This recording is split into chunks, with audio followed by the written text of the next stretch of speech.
It is Thursday, May 15th, and we welcome you back to the Frozen Edge, your daily home for a deeper dive into the analytics behind the NHL's betting market, helping you craft your picks, props, and parlays as the chase for sports' greatest trophy races on. He's Timo Seppa, former senior manager of hockey analytics at the NHL. I'm Casey Ditzel. Timo, you look like you enjoyed Florida's win last night. What's happening? Yeah, I was going to ask, what do you think about my colored shirt? If you're listening on a podcast, my shirt is bright yellow, orange, and red. It is a shirt that a buddy of mine at the NHL picked up free for me from All Star 23 in Florida. So I am wearing Florida colors today. I'm doing well and wearing Florida colors after they deserve to have me showing their colors today. It looks like something you stole straight out of my suit wardrobe there. Yeah, you certainly are. You've been very understated for this podcast, but I know that you are known for some bold style choices. We will not have a show coming up on Friday, so we're going to cover a little bit on the Friday slate. But those picks will mostly, with the props and extra, will come out on our Twitter. We're going to go over today's Thursday slate and first look back at last night's games. And all of a sudden, Florida has a stronghold on this series after being down 2-0. It's now a 3-2 Florida lead. They head back home. And it was a bit baffling last night, Timo, on home ice. The need for the desperation, the lack of any emphasis that came out of the Leafs side, out attempted 27-8 in the first 15 minutes in shots, gave up the game's opening goal late in that period and finished the first with just 5 shots on goal. Yeah, I mean, great game by Florida. Just carrying on what they've been doing. Toronto looked worse than they did before. Just instead of ineffective, they looked like they were without passion, like they were making mistakes, like they were a team who did not know how to solve Florida. And I think the game before that, I'd just say they looked like a team that didn't know how to solve Florida, but they threw those other problems on top of it. Florida just one of the things that stood out to me, right, was 4 players on their roster getting their first goal of the playoffs. Florida with 17 players having a goal in the playoffs so far. Very impressive number, showing how they can spread around their scoring. Just overall, just to emphasize what I was just saying about what I was thinking about the Leafs, and a lot of people pointed out that lack of passion. I saw the same thing that I saw in Washington in their last game against Carolina. I'm going to put it on the coaches. I'm going to put it on the players for not having a game plan to figure out how they are going to break down Florida, who, like Carolina, is a possession hogging, defensively crushing team. It's a series. You can get beat 2-0 or 6-1, virtually 6-0. In a game, in a series somewhere. You have got to turn it around, figure out what went wrong, and come back the next game and make it look like it wasn't the previous game. This was a rerun of the previous game and worse. So I'm seeing a Toronto team that is not adjusting. And then I'm also seeing I don't know, some of the nervousness of Winnipeg. I mean, people were lauding Winnipeg for having a bunch of shots and offensive zone time. Everything that Winnipeg had in their previous game was straight ahead, kind of nervous, predictable. I didn't see a lot of the shots may show up as high expected goals from where they're shot. Everything kind of straight ahead and easy for the goalie to save. And the same kind of stuff with Toronto. Is very predictable, straightforward. And to me, if I am trying to get into the psychology, I am saying it's Toronto, it's Winnipeg. These are teams in Canadian markets that have struggled to have success in the playoffs. is this all just kind of this, oh my God, we're a Canadian team. The market's on us. We don't know what to do. We're going to go out there. We're trying not to lose. And I just get that same feeling from Toronto and Winnipeg right now. To me, Edmonton, obviously they won their series. They are the only Canadian team playing with swagger. These other two teams are scared. And just 2 games after, or 3 games after most of Leafs Nation started calling for the Stanley Cup, they will now have their backs against elimination coming up in Game 6. One team that was eliminated last night was the defending Stanley Cup champions in Game 5. The Oilers win the series, and back-to-back rounds that the Oilers win 4 straight games after trailing to LA 2-0. They won in 6 after losing the first game here, a 5-game series closeout, and an overtime finish that lacked just about everything you might expect. Any high offense from the Oilers, any bounce back from Vegas, push from those players we talked about last night, Jack Eichel, Leon Draisaitl hitting the score sheet. It was 0-0 after regulation. Mark Stone being out, a huge Yeah. factor on that. Vegas had to shake up all their top lines. Stone, their leading scorer for the playoffs, not there. Vegas just could not find the offense for this game, and finishing the series 0-3 on home ice, detrimental for the defending Stanley Cup champions, as they now will pack their bags. Yeah, Vegas was a good team overall. I think they hit a tough opponent here in Edmonton. I think I heard you say that Vegas was the defending Cup champion, recent Cup champion. Right. Um, yeah. Um, who would have thought that this game would be 0-0 at the end of regulation?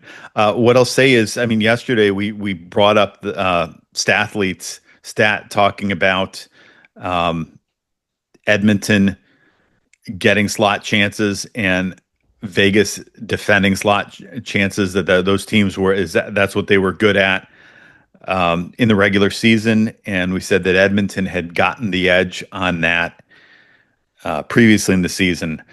Clearly, both teams were defending well in this game. So I suppose give Vegas credit on that. It didn't turn out as a win, but certainly they put up a good fight.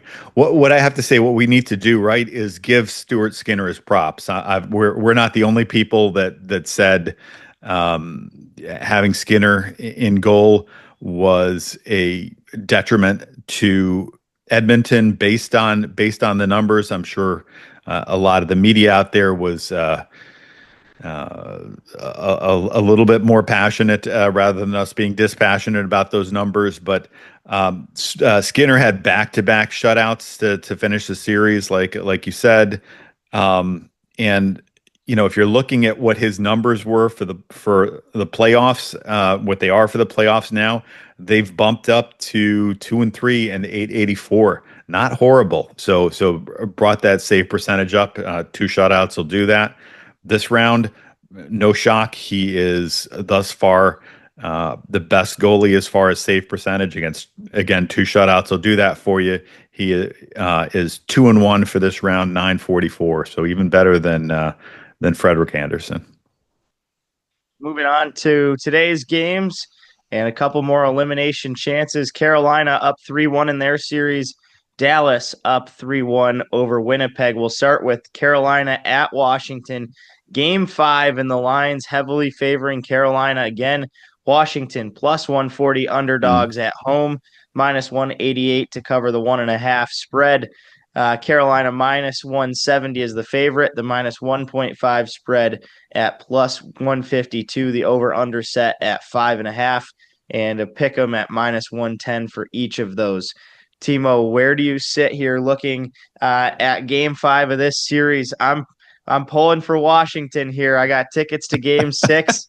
hoping that I'll be making the trip down. Oh man, that is some twisted logic for a Carolina fan to be rooting for Washington so you can make your annual Carolina trip. So that is twisted logic, but it's I I guess I can appreciate it. I hope it doesn't backfire for you. I cannot see Carolina losing 3 games in a row, so I would be shocked if that backfired for you. But just by feel, I was disappointed in Washington in the last game by what I've said. So I guess I would figure that Carolina is going to win this game, but I do think that there are numbers pointing towards Washington. For instance, I know you've mentioned several times during our podcasts about Carolina's poor road numbers.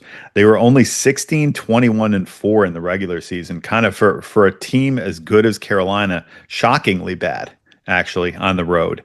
And 2-2 in the playoffs. So again, we think of Carolina as being very strong in these playoffs. Only 2-2 on the road. So the road stats definitely go against Carolina. And looking on the Washington side, if we looked at their regular season numbers after losing 2 games in a row, Washington 6-2. So that's promising for Washington as well. So my feel, I don't like what I saw from Washington in the last game. That would make me think that I would want to pick against Washington, but those Carolina road numbers and the Washington bounce back numbers would point me in the other direction. The odds as well might point you towards Washington plus 140 for the Capitals. You're not going to get much money picking Carolina just on the money line at Yeah. minus 170. Tom Wilson needs to be a factor in this game, and we've talked about his presence a couple of times, but back-to-back games with no points on the road for the Capitals in Carolina. Again, without those points, he has still been prominent in the Washington lineup. 7 points in 9 games, 6 points in 5 home games during this playoff. And further than that, in 36 or 40 games at home during the regular season, he had 36 points. So Mhm. prominent producer, and especially on home ice, close to even odds, minus 130 for Tom Wilson, anytime point here today. That's a player you got to think, Yeah. Timo, that if Washington's going to have success, has to have his name all over this game. Yeah. I mean, if you're talking about Washington needing to have swagger, Tom Wilson, he's one player that can bring it. Heck, even Alex Ovechkin can bring it. We've seen him knock players around. I mean, he's maybe not the best defensive forward out there. He's never been thought of that. He has always been thought of as a physical forward. So he's a player that can bring that. Obviously, they got to bring it up and down the lineup. Again, attitude is part of it. That helps. They also have to have the X's and O's. The coaching staff has got to have that down pat. This game, they have got to have made the players understand that, and they have got to have come up with some good tactics to break down Carolina. Washington had just 2 games against the Canadians with more than 3 goals scored. Those were the only two of the playoffs. Both of their wins against, or their one win, excuse me, against Carolina was a 3-1 win. So you got to think they got to get to that number 3. But that would trend towards the under here, which is at minus 110. So our 3 picks tentatively for Timo. I'm Hmm. hoping confidently for me. Washington on the money line under 5.5 and a Tom Wilson anytime point here. Yeah. Moving on to the late game of this slate, another game 5 and another elimination chance. Winnipeg at home against Dallas. Winnipeg's been dominant at home. They are the favorite slightly, minus 118, plus 210 to cover the minus 1.5 spread. Dallas minus 102 and minus 265 at plus 1.5 on the spread.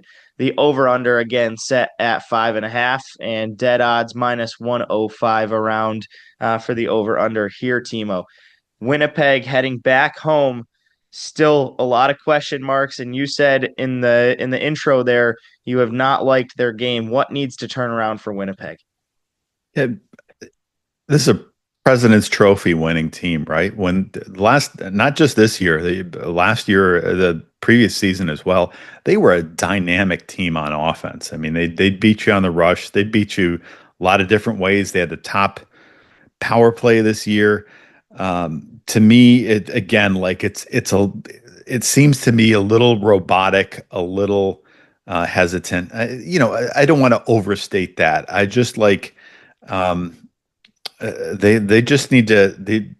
It is not just Connor Hellebuck. Obviously, Connor Hellebuck's struggles are a big part of this, but the Winnipeg offense has got to bring it too. I mean, you can't be just scoring two goals. They got to find what they had going on there. So um, it's a big part of me. Like Toronto, Winnipeg has got to find some swagger and they've got to find some solutions here. Numbers that I'm looking at, uh, also not that encouraging. After it's a President's Trophy winning team, so they didn't lose a ton in the regular season. But after losing two in a row in the regular season, 5-4, so not all that great. Just a little over 500 and 1-0 in the playoffs so far after losing two in a row. So, um, I you would think Dallas would be the team that we would look at here. When winning, in four of the five wins, they have put up more than four goals. Three of those with five on the board for Winnipeg, with the exception of the 2-1 win at St. Louis. But in losses, they have had one or two goals in every Yeah. single one of their losses. And the power play has been a big point of that. We kind of hinted at it last show, but they went from first in the regular season in the power play, around 28%, down now under 17%. That is the worst in the Mm. postseason among the remaining teams here in game two. Gabe Vilardi has been consistent. That's my shot prop to go to at 2+ shots for a parlay at -170. You can throw that in.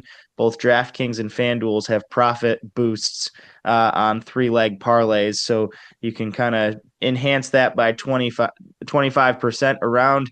Timo and I'm switching from what I said yesterday. I thought all of these were going to go six. This is going to be my one that ends in five. And obviously, Mm. we saw Edmonton finish it in five yesterday. I think Dallas is going to finish the game here and finish the series. -102 on the money line is good odds. With that, I would expect Hellebuck to be better at home, but Ottinger to be just a little better. It's another under night for me here at -105. Move on to the Friday slate. Again, no show coming up. Timo Yeah. traveling for a graduation, and congratulations, Timo. Yeah. I'm hopefully going to be traveling on the road. If not, maybe I can throw something together tomorrow morning and do a little short form props episode or something. If I'm sitting here maybe a little bit upset that the Carolina Hurricanes won in five, you won't hear me say that too much. But the Friday slate, we have one game for sure. It's Florida and Toronto, Yep. game six. Looking at the early lines, Florida heavy favorite, -240 on the money line. Toronto +195. Florida to cover the -1.5 spread at +114. So if you're betting Florida, you pretty much have to pick them to cover the spread at -1.5. Yep. This is it for the people who followed us episode 1 when Florida fell down 2-0, or I guess it was episode 2, thinking that Florida had that chance to come back here. It could be 4 straight games and a cat's in 6. Is that what you're seeing here, Timo? Yeah, I mean, I think we made a good call there, and I think there's a really good chance that Florida closes it out. Obviously, the lines, the odds look like that is what other people are thinking too. Not surprisingly, right after that last performance. If you're looking for some hope for Toronto, if you're looking for some reasons to put some money on Toronto, Toronto did have 4 3-game losing streaks in the regular season. Toronto's 4-0 after a 3-game losing streak in the regular season. So that is one little stat nugget that you might look at that might make you feel like Toronto's got to win in them. Most props still just being released here, so we will wait and post those on Twitter in the morning when all the props are a little bit more accurate on the odds. Keep an eye on that. And another reminder to make sure to like and subscribe on our Twitter at Frozen Edge Pod. Daily picks, and each game we put out 3 to 5 leg parlay, and we've had some success here this week. Timo, you're heading on the road, graduation upcoming. Yeah. You got to be pretty excited there. What's the rest of the day, rest of the next couple days hold for you? Tomorrow, heading out to Rhode Island for the graduation of my oldest girl, Katie. Congratulations to her for graduating as a nurse from University of Rhode Island. And again, maybe we'll have a short form episode pending the result of the Washington Carolina game coming up tomorrow, but we'll let Timo enjoy some time off. Him and I will be back for sure Saturday morning to continue on with the NHL series. Until then, it's important. Make sure you like and subscribe on YouTube and Spotify. Follow us on X, the Frozen Edge podcast. Daily picks, props, and parlays upcoming for you, and analysis behind the NHL's betting markets to make sure that you're picking smart and hopefully winning some cash. Next time Timo and I are back, we will see you. Until then, have a good one, everybody.